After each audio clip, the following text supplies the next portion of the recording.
नमस्कार दोस्तों, आप सभी का स्वागत है एमिनेंट इंस्टीट्यूट के यूट्यूब चैनल पर। प्राचीन भारतीय इतिहास की जो वीडियो लेक्चर सीरीज चल रही थी उसे आज से हम कंटिन्यू करने वाले हैं। अभी एमपीपीएससी का एग्जाम आ गया था जिसमें जो सिलेबस में नए चीज जोड़े गए थे उनको हमने कवर करने का ट्राई किया था। आज से हम फिर से अपनी लेक्चर सीरीज को कंटिन्यू करेंगे और उत्तर वैदिक काल के आगे के इतिहास को समझने का प्रयास करेंगे जो हमारे परीक्षा की दृष्टि से महत्वपूर्ण होगा।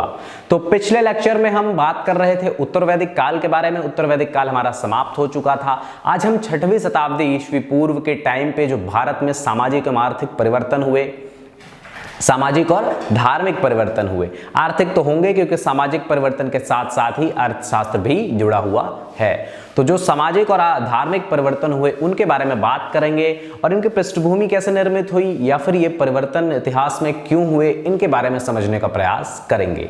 तो सबसे पहले आपने देखा होगा कि ऋग वैदिक काल के टाइम पे, वैदिक एज पे ऐसी कोई व्यवस्था नहीं थी, वर्ण व्यवस्था के बारे में बात नहीं की गई थी। ऋग्वेद के 10वें मंडल में पुरुष सूक्त में जरूर बताया गया था, पर वह पुरुष सूक्त किससे संबंधित था? पुरुष सूक्त को आपने भी देखा होगा कि पुरुष सूक्त को बाद में जोड़ा गया है। जो 10वां मंडल है वो बाद में जोड़ा गया है ऋग्वेद में। इसीलिए हम ऐसा मूलतः ये मानते हैं कि जो वैदिक काल है, ऋग वैदिक काल है, उस टाइम पे वर्ण व्यवस्था का कोई उल्लेख समाज में नहीं था। तो 10वां मंडल पुरुष सूक्त, ये जरूर क्वेश्चन एमसीक्यूज में वनडे एग्जाम में पूछता है कि पुरुष सूक्त वर्ण व्यवस्था का वर्णन सबसे पहले कहाँ किया गया है। तो आप ये समझिए कि वर्ण व्यवस्था का वर्णन सबसे पहले पुरुष सूक्त में किया गया है और ये पुरुष सूक्त कहाँ है? 10वां मंडल है किसका? ऋग्वेद का। जो 10th चैप्टर है ऋग्वेद का, उसमें इसके बारे में बात की गई है। इतना आप लोग पूरी तरह से क्लियर कर लीजिए। ये क्वेश्चन जरूर एमसीक्यूज में पूछता है वनडे एग्जाम में। तो 10वें मंडल में बात की गई है वर्ण व्यवस्था की। आपने उसमें एक श्लोक सुना होगा, हमने बात की थी कि श्लोक है, उसमें श्लोक में यह लिखा हुआ है कि जो आदि पुरुष हैं अर्थात ब्रह्मा हैं, मतलब जो सृष्टि के रचयिता हैं, उनके जो सिर से हैं उनके ब्राह्मणों का जन्म हुआ है, भुजाओं से क्षत्रियों का जन्म हुआ है, और जो है तो शरीर के नीचे वाले भाग से, पैर से किसका जन्म हुआ है? वैश्यों का जन्म हुआ है, और जो तलवे हैं या फिर अंगूठा है उससे जो है तो शूद्रों का जन्म हुआ है। तो ऐसे सीधे इसी बात के ओर इंडिकेट करता है कि यहाँ पर एक सामाजिक दायरा बना दिया गया है, सामाजिक व्यवस्था बना दी गई है कि जो नीचे के वर्ण हैं, निचले क्रम के वर्ण हैं, वो छोटे वर्ण हैं, और जो ऊपर के वर्ण हैं उन्हें सुपीरियर बताया गया है क्योंकि उनका जन्म जो है तो आदि पुरुष के मस्तिष्क से हुआ है, ऐसा बोल रहे हैं। तो एक समाज में क्या हो रही है? एक नई व्यवस्था व्याप्त हो रही है। जो व्यवस्था पहले तो कर्म आधारित होती है, फिर धीरे धीरे उत्तर वैदिक काल के आगे के टाइम पर, उत्तर वैदिक काल में तो मेनली आप ये मान लीजिए कि शायद ऐसी व्यवस्था रही हो कि वो जो है तो कर्म आधारित रही हो, जन्म आधारित ना रही हो। पर धीरे धीरे आप जानते ही हैं कि जैसे कोई व्यवस्था चलती रहती है तो फिर उसमें कुरीतियां व्याप्त हो जाती हैं। तो उसी तरह क्या हुआ है कि उत्तर वैदिक काल के टाइम के बाद उस व्यवस्था में जन्मना व्यवस्था हो गई है। उत्तर वैदिक काल के बाद जो व्यक्ति जिस घर में पैदा हुआ, जिस परिवार में पैदा हुआ, तो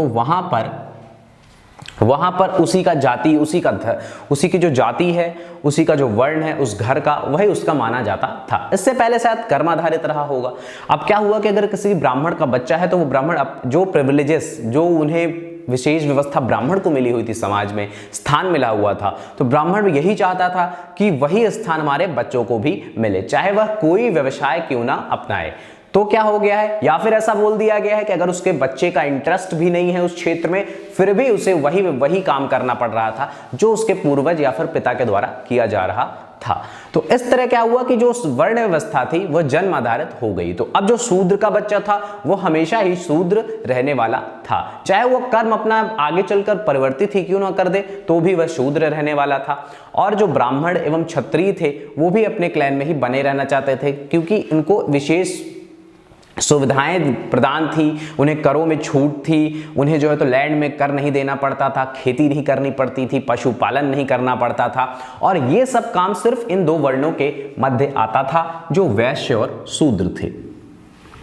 वैश्य और शूद्र, वैश्य वे विशेष रूप से कृषि एवं पशुपालन करते थे, व्यापार पे ध्यान देते थे, और जो शूद्र थे वो इनकी सहायता करते थे, आप ऐसा समझ लीजिए। या फिर शूद्र को ये वर्णन किया गया था, ये बोला गया था कि शूद्र का जो काम है वो ऊपर के जो तीनों वर्ण हैं उनकी जो है तो उनकी सेवा करना शूद्र का कर्तव्य होता है। और खेती में भी मदद कर रहे थे शूद्र, तो मतलब खेती एवं पशुपालन से संलिप्त तो सिर्फ 2 ही वर्ण थे जो नीचे के वर्ण थे। पूरे समाज के भरण पोषण का दायित्व तो इन्हीं लोगों के ऊपर था। अब क्या हो रहा है, जो ब्राह्मण एवं क्षत्रिय थे, मतलब जो ऊपर के वर्ण थे, उनके बारे में देखते हैं तो इनके क्या कर्तव्य दिए गए थे। थोड़ा पीछे बैकग्राउंड से चल रहे हैं जिससे आपको थोड़ी चीजें क्लियर हो जाएं। तो ब्राह्मण का सिर्फ एक काम था, ये पुरोहित हुआ करते थे, कर्मकांड कराते थे। क्योंकि जैसे जैसे उत्तर वैदिक काल आया है, आपने देखा होगा कि ऋग वैदिक काल के टाइम पे कर्मकांडों का प्रभाव उतना ज्यादा नहीं था, पर जैसे जैसे उत्तर वैदिक काल आया और विभिन्न प्रकार के और ग्रंथ लिखे गए, उपनिषद, अरण्यक, तो इन सब से क्या हुआ, और भी जो पुराण वगैरह फिर धीरे धीरे लिखे जाने लगे, तो उससे क्या हुआ कि कर्मकांडों का धीरे धीरे प्रचार होने लगा। तो इनको सिर्फ 2 काम थे, एक ये धर्म उपदेश देते थे, धार्मिक शिक्षा देते थे, या फिर आप समझिए कि शिक्षा देने का काम करते थे, और दूसरा काम जो था ये पुरोहित हुआ करते थे। पुरोहित और धार्मिक शिक्षा, पुरोहित और शिक्षा, आप समझ लीजिए कि शिक्षा देने का काम इनके द्वारा किया जा रहा था। जो भी आर्थिक गतिविधियां थी उनमें ये किसी तरह से संलिप्त नहीं थे ब्राह्मण। इन्हें क्या होता था, एक विशेष लैंड भी दी जाती थी। अब वो लैंड में किसके द्वारा खेती कराते थे, वो दूसरों के द्वारा ही कराते रहे होंगे, तो और उस लैंड पे इन्हें कर नहीं दिया जाता था। और अभी हम थोड़ा आगे भी बात करेंगे कि बहुत सारी प्रिविलेजेस थी, आप अगर उच्च वर्ण के हैं तो उनको किसी भी प्रकार की समानता समाज में सामाजिक रूप से बिल्कुल नहीं थी। तो इस तरह ये ब्राह्मणों की बात हो गई कि ब्राह्मणों को था। अब जो क्षत्रिय थे, तो क्षत्रियों को पहली बात तो एक काम दिया गया था कि क्षत्रिय क्या करेंगे, क्षत्रिय इन्हीं के शिष्य होंगे, इन्हीं ब्राह्मणों के। और क्या होगा, ये जो लैंड होगी और जो लोग होंगे, इनके लोग और इनकी लैंड का प्रोटेक्शन करेंगे, ये रक्षक बोला गया है, और शासन करेंगे। शासन और रक्षण का कार्य क्षत्रियों का था। शासन एवं रक्षण का कार्य क्षत्रियों के द्वारा किया जा रहा था। इनके द्वारा भी किसी भी आर्थिक गतिविधियों में शामिल नहीं हुआ जा रहा था। तो आप देख रहे होंगे कि इन दोनों को ऐसा कोई काम नहीं दिया गया है जो आर्थिक गतिविधियों से संबंधित हो। वैश्य को जरूर एक विशेष व्यवस्था थी कि वैश्य को और क्षत्रिय और ब्राह्मण को तीनों को मिला के द्विज बोला जाता था, जिनका पुनर्जन्म होता था। और इन्हें जो है तो वेद अध्ययन की और यज्ञोपवीत धारण करने की, जो जनेऊ धारण करने की व्यवस्था होती है, ये तीनों वर्णों को दी गई थी। मतलब इनको और इनको तो थी ही, इसके साथ वैश्य को भी परमिशन दी गई थी। अब आप ये देख रहे होंगे कि पैसे और भाई व्यापार और आर्थिक गतिविधियों में जो संलिप्त है, पैसे उसके पास हैं, शूद्र के पास भी इकोनॉमी में रिलेटेड हैं, तो इनके पास पैसे हैं। ये आर्थिक गतिविधियों से संबंधित लोग थे। पर क्या हो रहा था, इनके पास पैसे जरूर थे पर पावर नहीं थी। और पावर क्या कह लीजिए, समाज में इज्जत नहीं थी, आप ये समझिए। तो क्या हो रहा है, तो धीरे धीरे क्या होने लगेगा, ये लोग विरोध करने लगेंगे। और देखिए, क्षत्रिय शासन तो जरूर कर रहे थे क्षत्रिय, और एक नाखुश होने का कारण ये भी है कि शासन क्षत्रिय तो जरूर कर रहे थे, पर जो समाज में सुपीरियरिटी थी वो सिर्फ ब्राह्मणों की थी। तो इसीलिए धीरे धीरे विरोध होना प्रारंभ हुआ, और इसके पृष्ठभूमि उत्तर वैदिक काल के ही टाइम से स्टार्ट हो गई थी। और वहीं से ये बात चलने लगी थी कि ऐसी व्यवस्था को क्यों हम ढोके चले जो व्यवस्था सबको सामाजिक अधिकार ना देती हो। भले हमारे पास पैसे कितने हैं, फिर भी समाज में वो स्थान वैश्य शूद्रों को और क्षत्रियों को नहीं मिल पा रहा था जो स्थान ब्राह्मणों का था। पहले तो चीजें ठीक थी, पहले पद्धतियों में और कर्मकांडों में ज्यादा हावी नहीं था, पर धीरे धीरे कर्मकांड और ज्यादा हावी होने लगे और ब्राह्मणों के द्वारा ऐसे नियम बनाए गए और इसे टिपिकल किया गया, जिससे क्या हो कि इस जो दायरा है उसमें ब्राह्मणों के अलावा और कोई शामिल नहीं हो पाए, और किसी को पढ़ने का अधिकार भी नहीं दिया गया। तो इस तरह इनका ब्राह्मणों का वर्चस्व समाज में बढ़ता गया। तो अब इस सामाजिक आंदोलन के और संप्रदायों के उदय होने के बहुत सारे कारण हैं। तो अब क्या हो रहा था कि जैसे जैसे इस व्यवस्था का विरोध होना स्टार्ट हुआ, तो क्या हुआ कि एक नई सामाजिक व्यवस्था की मांग उठने लगी।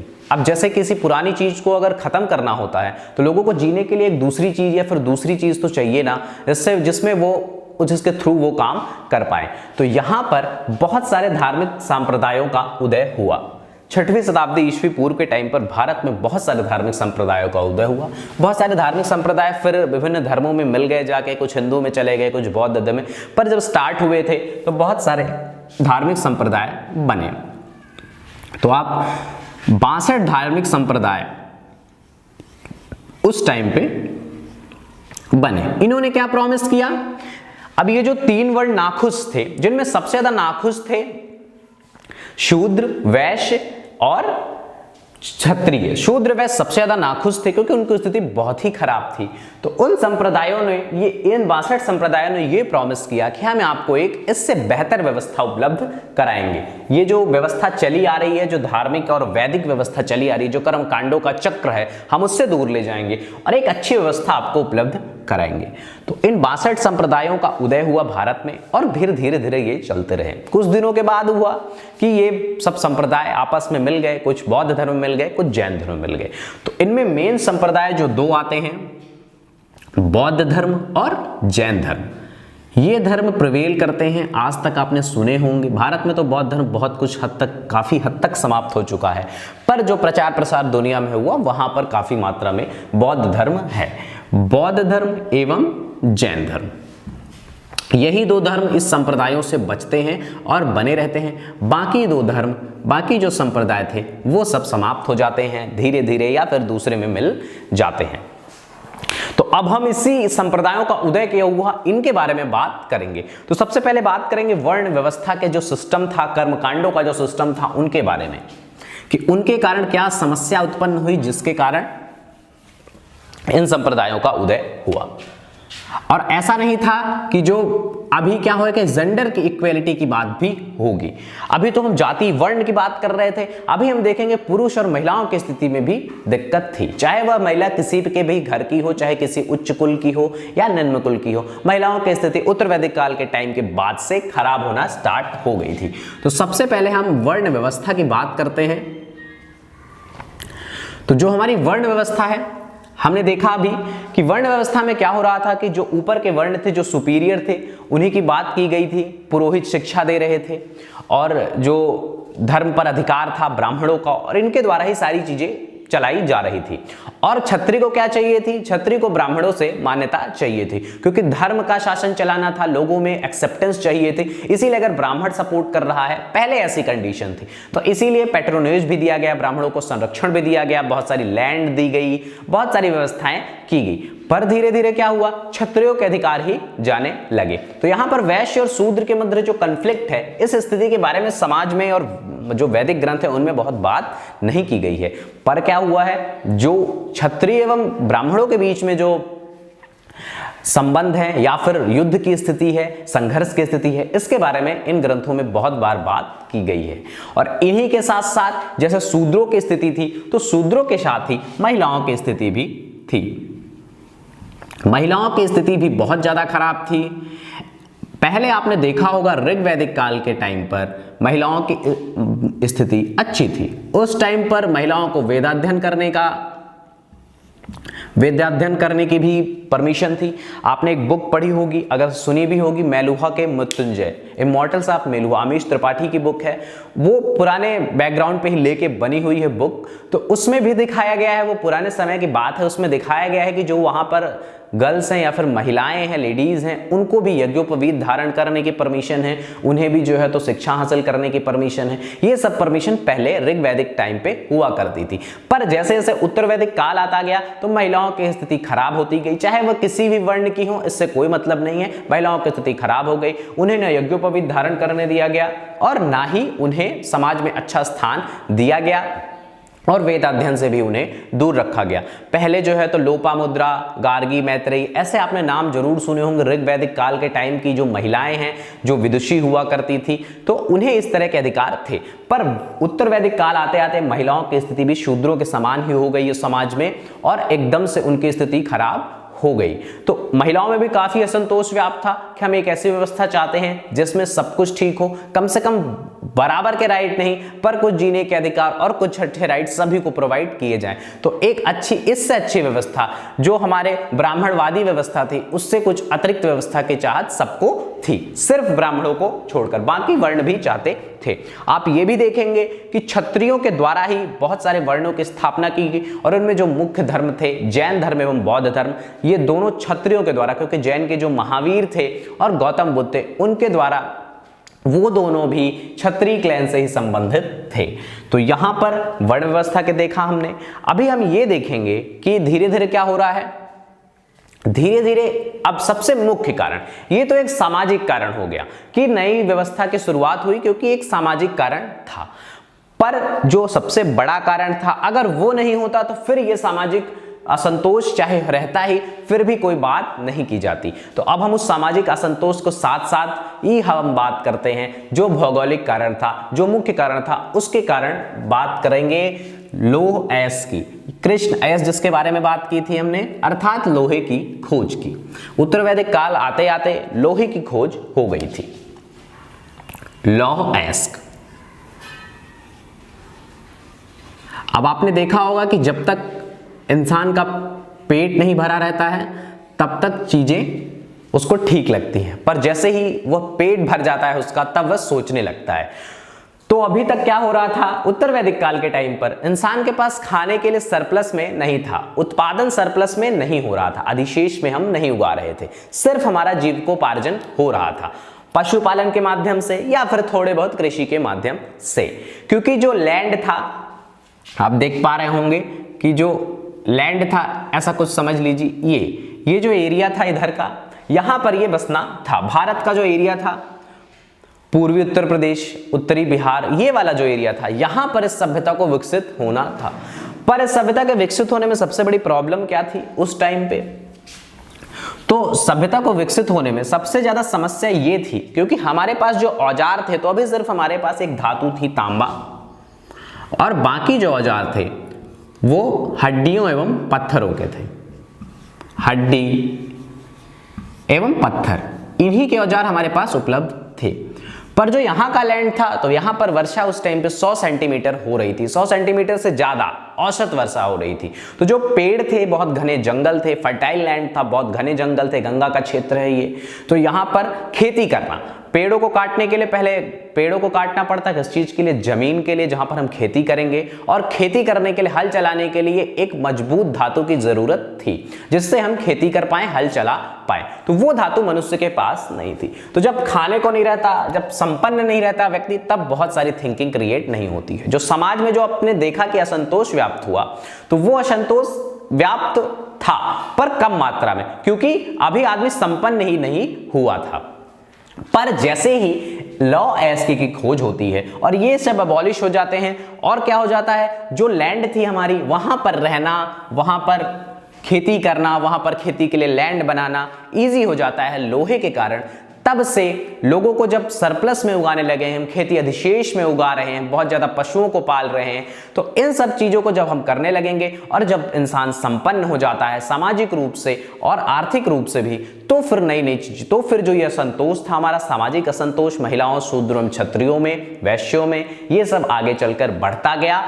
और क्या हुआ, और लोगों को क्या कहते हैं, एक नई व्यवस्था की मांग लोगों के द्वारा उठने लगी। तो ये सिर्फ किसके कारण उठी? लौह अयस्क के कारण। जब से लौह अयस्क का इंट्रोडक्शन हुआ, मतलब जब से लौह अयस्क को खोजा गया और खेती लौह अयस्क के माध्यम से लोहे के द्वारा खेती की जाने लगी, लोहे के हथियारों के द्वारा कुल्हाड़ियां बनने लगी, तब से थोड़ा इजी हो गया आगे आने वाले टाइम के लिए।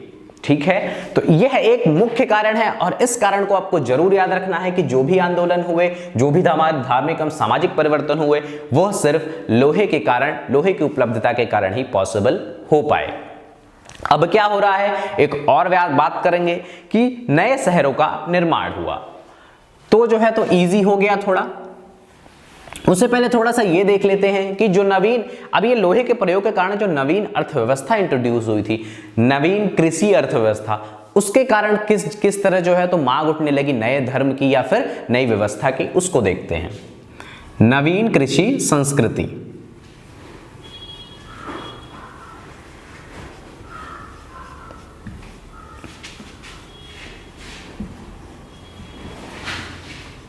नवीन कृषि संस्कृति।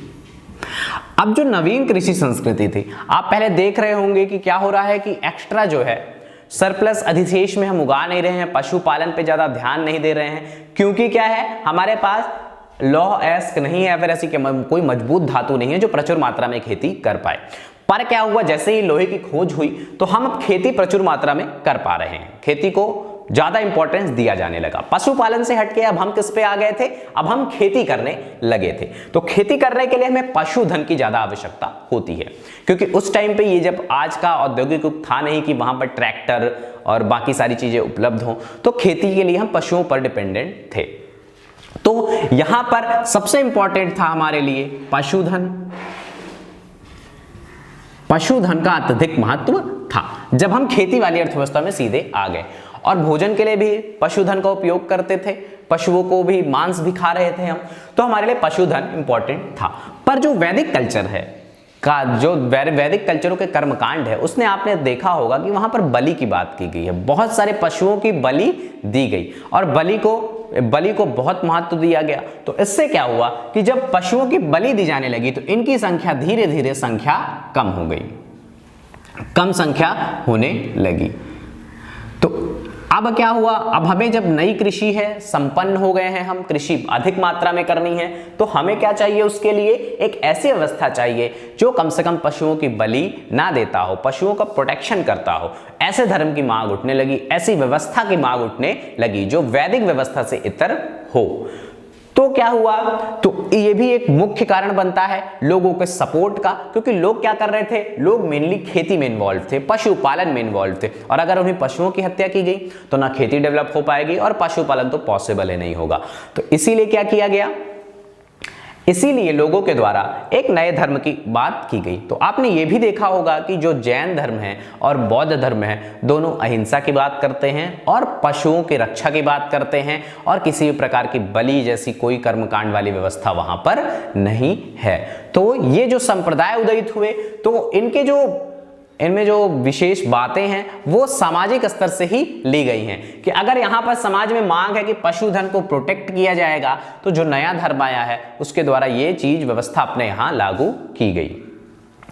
अब हम बात करेंगे, और ये जो धर्म थे, क्या हुआ है कि आपने दशराज युद्ध के बारे में पढ़ा होगा वैदिक काल के टाइम पर। तो धीरे धीरे क्या हुआ कि जब लोगों के पास लैंड ज्यादा ऑक्यूपाइड हो गई और लोगों के पास पशुधन भी एकत्रित हो गया, तो यहां पर आपस में कन्फ्लिक्ट होने लगे, युद्ध बहुत सारे होने लगे। तो अभी हम थोड़ा सा अहिंसा की बात कर लेते हैं, क्योंकि जो संप्रदाय उदयित हुए उन्होंने क्या बोला, उन्होंने अहिंसा का उपदेश दिया, चाहे वो बौद्ध धर्म हो और चाहे जैन धर्म हो, उन्होंने अहिंसा का उपदेश दिया। तो अहिंसा के माध्यम से क्या हो रहा था, युद्ध रुक गए थे, युद्धों पर विराम लग गया था। जो राजा अहिंसा को अपना लेता था, इन धर्मों को अपना लेता था, इन धर्मों को संरक्षण प्रदान करता था, वो अहिंसा का पालन करता था। और इसी अहिंसा के कारण क्या हो रहे थे, जब युद्ध रुक जाते हैं तो आपने खुद भी देखा होगा कि युद्ध की परिस्थितियों में व्यापार एवं वाणिज्य गिर जाता है, शिथिल हो जाता है। पर जैसे ही युद्ध रुक जाते हैं तो व्यापार एवं वाणिज्य बढ़ता है, और सबसे इंपॉर्टेंट तो व्यापार एवं वाणिज्य ही है।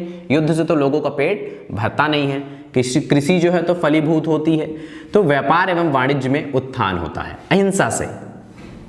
तो क्या हुआ है, जब व्यापार एवं वाणिज्य में वृद्धि हुई, तो व्यापार एवं वाणिज्य के वृद्धि के फलस्वरूप क्या हुआ, वैश्यों को लाभ होने लगा, शूद्रों को लाभ होने लगा। तो उन्होंने, आपने देखा भी होगा कि जो जैन संप्रदाय के लोग हैं तो मोस्टली वैश्य ही हैं, ठीक है, वो व्यापारिक गतिविधियों से संबंधित काम ही करते हैं। तो व्यापार एवं वाणिज्य में जब वृद्धि होने लगी तो वैश्य एवं शूद्रों ने इस संप्रदायों का भी सपोर्ट किया, सामाजिककरण जो भी रहा हो। पर आर्थिक कारण भी ये था कि ये धीरे धीरे जब व्यापार एवं वाणिज्य उन्नत हुए, क्योंकि युद्ध बंद हो गए अहिंसा के कारण, तो जो है तो इनको फलने फूलने का अत्यधिक मौका मिला और समाज में एक अच्छा स्थान बनाने का मौका मिला। इसीलिए वैश्य और शूद्रों ने इस व्यवस्था की भी, जो नई व्यवस्था थी, उसका सपोर्ट धीरे धीरे करना प्रारंभ कर दिया। अब जब धीरे धीरे व्यापार बढ़ रहा था, वाणिज्य बढ़ रहा था, तो बहुत सारे नए नगरों की स्थापना होना प्रारंभ हो गया। कौशाम्बी, वाराणसी, इलाहाबाद के पास नगर कौशाम्बी, उसकी स्थापना हुई। चंपा, राजगीर, ये सब नए जगह, नए घर स्थापित हुए, नए नगर स्थापित हुए। और आपने ये भी देखा होगा कि ये जो नए नए नगर स्थापित हुए, यहीं पर जो महावीर एवं बौद्ध धर्म है वो भी उदयित हुआ, और यहीं पर धर्म का प्रचार प्रसार भी किया गया। तो जो नए नगर थे उन्होंने भी थोड़ा इजी किया एक नई सभ्यता आने के लिए। अब क्या हो रहा था, जो नए नगर बन रहे थे वहीं पर नई सभ्यता डेवलप हो रही थी। धीरे धीरे लोगों को लग रहा था कि कुछ ऐसी व्यवस्था मिलेगी, जो कर्मकार शिल्पकार थे वो पूरी जगहों पे फैल रहे थे, जो फर्टाइल लैंड थे उसके पास बहुत सारे छोटे छोटे शहर, नए नए शहर बनने लगे और धीरे धीरे डेवलप करने लगे। तो ये भी एक कारण था। एक मुख्य और आखिरी कारण की बात करते हैं। लोगों में क्या हुई? लोगों में अनिच्छा उत्पन्न हुई। जो ये नया युग आया, खेती के बाद वाला युग, और जो संग्रहण की बात चलने लगी, सोने चांदी को इकट्ठा करने की, संचय की, आरामदायक जीवन की, क्योंकि इससे पहले जो जीवन था वो इतना आरामदायक नहीं था। हम मेहनत करके, खेती करके, पशुपालन करके जी रहे थे, अधिशेष में उगा नहीं पाते थे, इसीलिए चीजें इतनी अच्छी नहीं थी। पर धीरे धीरे जब संपन्नता आने लगी तो लोग चीजों को इकट्ठा करने लगे, आरामदायक जीवन व्यतीत करने लगे और भी बहुत सारी विलासिता करने लगे। तो जो कुछ लोग थे वो यह भी चाहते थे कि हम पुरातन समय में लौट जाएं, जहां पर सब कुछ ठीक था। और ये सब चीजें जो होती हैं, जो विलासिता की चीजें होती हैं, आराम की चीजें होती हैं, ये चीजें समाज में विपन्नता लाती हैं, क्योंकि सामान्य व्यक्ति जो है वो इन चीजों को ऑक्यूपाई नहीं कर सकता, इन चीजों को परचेज नहीं कर पा रहा था, चाहे वह आज की स्थिति हो चाहे पहले की स्थिति हो। और जो लोग इसको ले पा रहे थे, खरीद पा रहे थे, उनके और उनके बीच में एक खाई बढ़ती जाती थी और सामाजिक विपन्नता आती थी। जो सामान्य व्यक्ति है समाज का, वह दुखी रहता था। तो लोग ये चाहते थे कि एक सामाजिक असमानता क्यों रहे और ये सब संचय क्यों करे, एक सादा जीवन की ओर लोग जाना चाहते थे, सादगीपूर्ण जीवन जीना चाहते थे। जो आपने देखा होगा कि दोनों धर्मों का सार है, जैन धर्म और बौद्ध धर्म। बाद में इन धर्मों में भी बहुत सारे कर्मकांड प्रचलित हो गए और विलासितापूर्ण जीवन हो गया, बहुत सारी प्रॉब्लम्स हुई। पर प्रारंभ में जैन धर्म और बौद्ध धर्म दोनों ने एक ऐसी व्यवस्था उपलब्ध कराई जिसमें जो है तो विलासिता और आराम की कोई जगह नहीं थी। जैन धर्म और बौद्ध धर्म के जो भिक्षु थे, उन्हें जो है तो सोने चांदी को छूने की पूरी तरह से मनाही थी, किसी भी चीज को कलेक्शन नहीं कर सकते थे। इनके संरक्षक के द्वारा या फिर जिन्होंने इनको दान दिया है तो सिर्फ उतना ही दान लेते थे जितना हम शरीर एवं आत्मा को साथ में रखने के लिए पॉसिबल हो, जिससे जो है तो ऐसा नहीं हो जाए कि मन इसी विलासिता में खो जाए। सादगीपूर्ण जीवन इनका रहता था, जैन एवं बौद्ध धर्म के दोनों भिक्षुओं का। तो इन्होंने किस व्यवस्था की बात की? एक सामाजिक व्यवस्था जो सादगीपूर्ण जीवन की ओर इंट्रोड्यूस करती हो। और एक बात और करती है, इन्होंने ये बोला सादगीपूर्ण जीवन के साथ साथ ही इन दोनों धर्मों में अभी तो मेरे हिसाब से, या फिर आपने देखा भी होगा कि अभी बौद्ध धर्म के बारे में तो ज्यादा जानकारी नहीं है, पर जैन धर्म, इन सब धर्मों में भी धीरे धीरे बहुत सारे कर्मकांड घुस गए हैं, बहुत सारी धार्मिक कुरीतियां घुस गई हैं इन धर्मों में भी। पर स्टार्टिंग में क्या था, इन्होंने सिर्फ एक ही चीज का विरोध किया है, कर्मकांडों का। बाद में बहुत सारे ग्रंथ लिखे गए, बहुत सारी पूजा पद्धतियां हो गई, बहुत सारे नियम कायदे इनमें भी स्टार्ट हो गए। पर प्रारंभ में क्या था कि इन्होंने कर्मकांडों का विरोध किया था और ऐसा हुआ कि किसी भी कर्मकांड की व्यवस्था इनमें नहीं थी जो वैदिक धर्म से सीधे इसको अलग करती थी, ना किसी प्रकार का विशेष धार्मिक अनुष्ठान था। तो इन सब चीजों से क्या हो रहा था, लोगों को एक प्रकार की शांति थी। लोग ऐसी व्यवस्था चाहते थे जो कर्मकांडों से रहित हो, कोई विशेष व्यवस्था हो, कोई विशेष पूजा हो, इससे रहित हो, इसके बारे में लोग ये चाहते थे। पर क्या हो रहा है अब, जैसा अब ये हम बात कर रहे हैं 6वीं शताब्दी ईस्वी पूर्व में, तो लोग पहले के टाइम पे लौटना चाहते थे जहां ऐसी कोई व्यवस्था नहीं थी। जैसा आज के युग में है कि जब आधुनिक युग है हमारा, तो हम लोग भी चाहते हैं, क्योंकि प्रदूषण इतना बढ़ गया है, बहुत सारी चीजें ऐसी हो गई हैं कि मानव चाहता है कि जो सब हथियार बन गए ये सब समाप्त हो जाए, जीवन एकदम शांतिपूर्ण हो, कोई किसी से युद्ध नहीं करे, क्योंकि ऐसी स्थितियां निर्मित हो गई हैं कि मानव का जीवन ही दुर्भर हो गया है। तो जैसा मानव आज का चाहता है, आधुनिक मानव, कि हम पुरातन में लौट जाएं, वैसे ही 6वीं शताब्दी ईस्वी पूर्व का मानव यह चाहता था कि हम कुछ साल पुरानी व्यवस्था में चले जाएं जहां पर सभी को शांति व्याप्त थी और सभी को शांति थी। तो ये सब जो कारण थे, हमने उन पे बात की कि जो बैकग्राउंड था, जो परिवर्तन का बैकग्राउंड था, अर्थात एक टॉपिक आएगा जैन धर्म एवं बौद्ध धर्म, तो उनका जो टॉपिक था उसके बारे में बात कर रहे थे कि मतलब इनका जो है तो कैसे उदय हुआ, कैसे पृष्ठभूमि निर्मित हुई, उसके बारे में बात की।